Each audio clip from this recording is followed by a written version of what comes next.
Shri Swami Samarth. Madhuraj cook and क्रिएशनमध्ये तुमचं स्वागत आहे. थांबा थांबा जाऊ नका, तुमच्यासमोर हा व्हिडिओ आलाच आहे तर पहा. तुमचं एक सबस्क्राईब माझ्यासाठी खूप महत्त्वाचं आहे आणि सबस्क्राईब करा. आता हा गरमागरम पराठा पाहून लहानपणीच्या माझ्या आईने माझ्यासाठी केलेल्या डब्याची मला आठवण येते की वर्गात बसून मैत्रिणींसोबत खाल्लेला आणि मैत्रिणींना पण खूप आवडायचा आणि मला पण खूप आवडायचा हा कोथिंबिरीचा पराठा मी आज करणार आहे. तसे तर पराठ्याचे खूप प्रकार आहेत. मेथीचा पराठा, पालकाचा पराठा, बटाट्याचा पराठा, कोथिंबीरीचा पराठा, पण सोपा आणि चवीला पण खूप छान लागतो असा कोथिंबीरीचा पराठा आज मी तुम्हाला करून दाखवणार आहे. शाळा सुरू झालेल्या आहेत, डब्याला काय करायचा हा प्रश्न सगळ्याच आयांना पडतो. त्यामुळे आपण आज कोथिंबीरीचा पराठाची रेसिपी पाहूया. त्यासाठी भरपूर मी कोथिंबीर घेतली, म्हणजे एक पेंडी मी कोथिंबीर घेतलेली आहे आणि मीठ घेतले, काळं तिखट घेतले, लाल तिखट घेतले, त्याच्यानंतर गरम मसाला घेतला आहे आणि चिकन मसाला घेतला आहे. म्हणजे कुठला मसाला, मटन मसाला असो, चिकन मसाला असो, जो मसाला तुमच्याकडे आहे तो तुम्ही इथे टाकू शकता पराठ्यात. आता मी ती कोथिंबीर एकदम बारीक चिरून घेणार आहे. एकदम बारीक चिरून घेतली म्हणजे तो पराठा फुटण्याची भीती नसते. एकदम छान असा छान कोथिंबीरीचा पराठा व्हायला मदत होते. आता कोथिंबीरीचा पराठा म्हणलं की त्या पराठ्या तेलात नाही करायचा, त्याच्यासाठी तूपच वापरायचं. तुपामुळे खूप छान चव लागते. तूप भरपूर टाकून आपण पुरणपोळीला तेल कसं भरपूर टाकतो तसं पराठ्याला ह्या तुपाचा जेवढा वापर करचाल तेवढं छान लागतं. आणि तसं तर तूप आरोग्यासाठी चांगलंच आहे मुलांसाठी ते, त्याच्यामुळे तुपाचा वापर भरपूर करायचा. मला लहानपणीची आठवण येते, म्हणजे खास आमच्यासाठी आजी तूप करून देत होते. म्हणजे पापड करून, उडदाचे पापड करून द्यायच्या, तूप करून द्यायची आजी. त्याच्यामुळे म्हणजे मुलांना आवडतं आहे त्याच्यामुळे आजी करून द्यायच्या तो.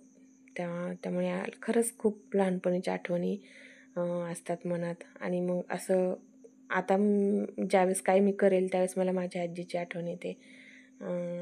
मी आत्ता पण आजीला कधी असं भेटलं तर मग हे करा आजी. आता आजीला होत नाही, वय झालेलं आहे, पण आजी तुमच्या हातचं हे आवडत होतं, आजी तुमच्या हातचं ते आवडत होतं, असं आठवणी आता सांगत असतो. आता मी त्या कोथिंबिरीमध्ये सर्व जो मसाला, काळं तिखट, लाल तिखट, त्याच्यानंतर मीठ हे टाकून घेणार आहे सर्व. म्हणजे तुम्ही तुमच्या चवीनुसार मीठ किंवा तिखट टाकू शकता. आता ते नुसते कोथिंबिरीने सुट्ट होते म्हणून मी त्याच्यात 1.5 चमचा मी कणिक घातले. त्याऐवजी तुम्ही बेसनपीठही घालू शकता, पण मी बेसनपीठाऐवजी कणिकच घालते. म्हणजे त्याच्यामुळे जरा थोडंसं घट्टपणा येतो त्याला. आणि थोडंसं पाणी टाकून ओलसर करून घेणार आहे. जर पाणी नाही टाकलं तर ते कोरडं कोरडं होईल आणि ज्यावेळेस आपण ते सारण घालून त्यावेळेस ते फुटण्याची भीती असते किंवा शेवटपर्यंत म्हणजे काठापर्यंत ते सारण जाणार नाही. त्यामुळे थोडंसं पाणी टाकून त्याला ओलसर करून घ्यायचं. छान सर्व मिक्स करायचा मसाला ते, म्हणजे एकाच ठिकाणी राहू नये म्हणून. आणि छान असं मिक्स करून घेऊया आपण. आणि आता आपण ते मी कणिक मळून ठेवलेली आहे, ती मऊ होण्यासाठी ठेवून दिली होती.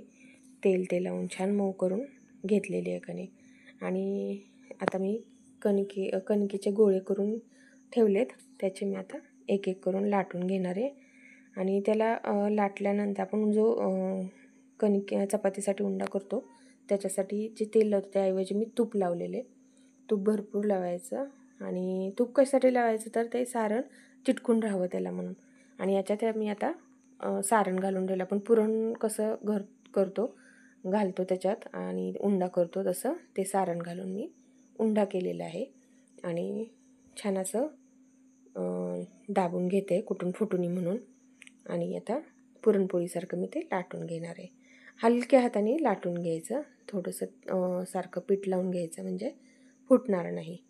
तसं तर फुटतच नाही आहे, थोडंसं तूप ते लावून भाजताना जरा फुटलं तर म्हणून थोडंसं हलक्या हातानेच छान असं लाटून घ्यायचं आहे. पाहत दिसत तर असेलच की ते शेवटपर्यंत ते सर्व सारण गेलेलं आहे, काठापर्यंत एकदम छान सारण. म्हणजे पुरणपोळीचं कसं आता पुरण काठापर्यंत जातं तसं हे पण सारण काठापर्यंत जायला पाहिजे, नाहीतर कढईला मग चपातीसारखंच राहणार.